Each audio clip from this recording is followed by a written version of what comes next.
Еден сосема нов пристап во реализација на проект, интересен доста. Нема веќе едукации, обуки или тоа се составни делови на други проекти. Овде театарска представа со феноменални пораки.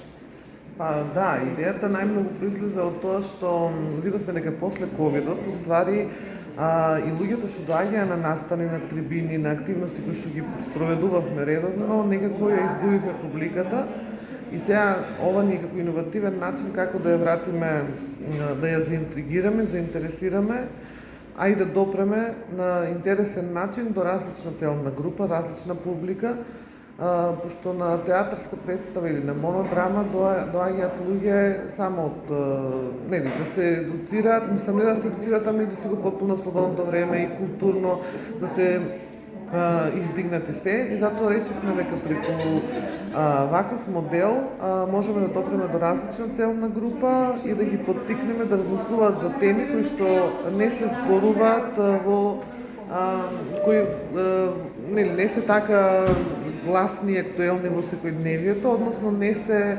таргетираат на друг начин. Кој бо донаторот на сите оваа активност? Оваа активност ни е дел од проектот Јаки жени јакнат заедницата, кој што е проект финансиран од шведската фондација Квина тил Квина.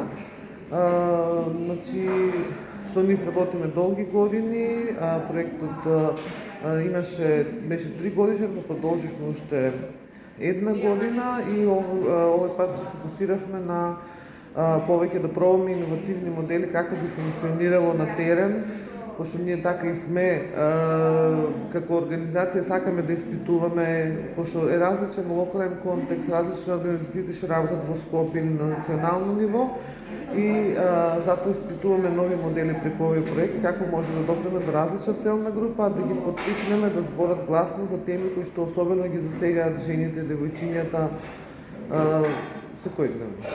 Со представата до сега каде ја изведовте и какви се плановите, каде ќе патува таа? До сега ова е 6-та изведба во Велес, значи до сега бевме во Свети Николе, Делчево, Кавадарци, веројатно уште некој град, а каде предстои? Сега во четврток сме во Виница и потоа во Штип за оваа година, толку мислам завршуваме со 8 представи. 8 монодрами. Во Пробишти бевме, градот што го заборавив. Да, така. И како беше одзивот?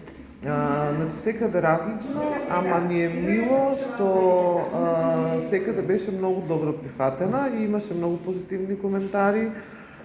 И така поттикнахме, например, во Кочани, во Делчево добивме млада публика која што потоа учествуваше на наши активности и едва и чекаше да ги викнеме на обука, на тренинг, на други активности.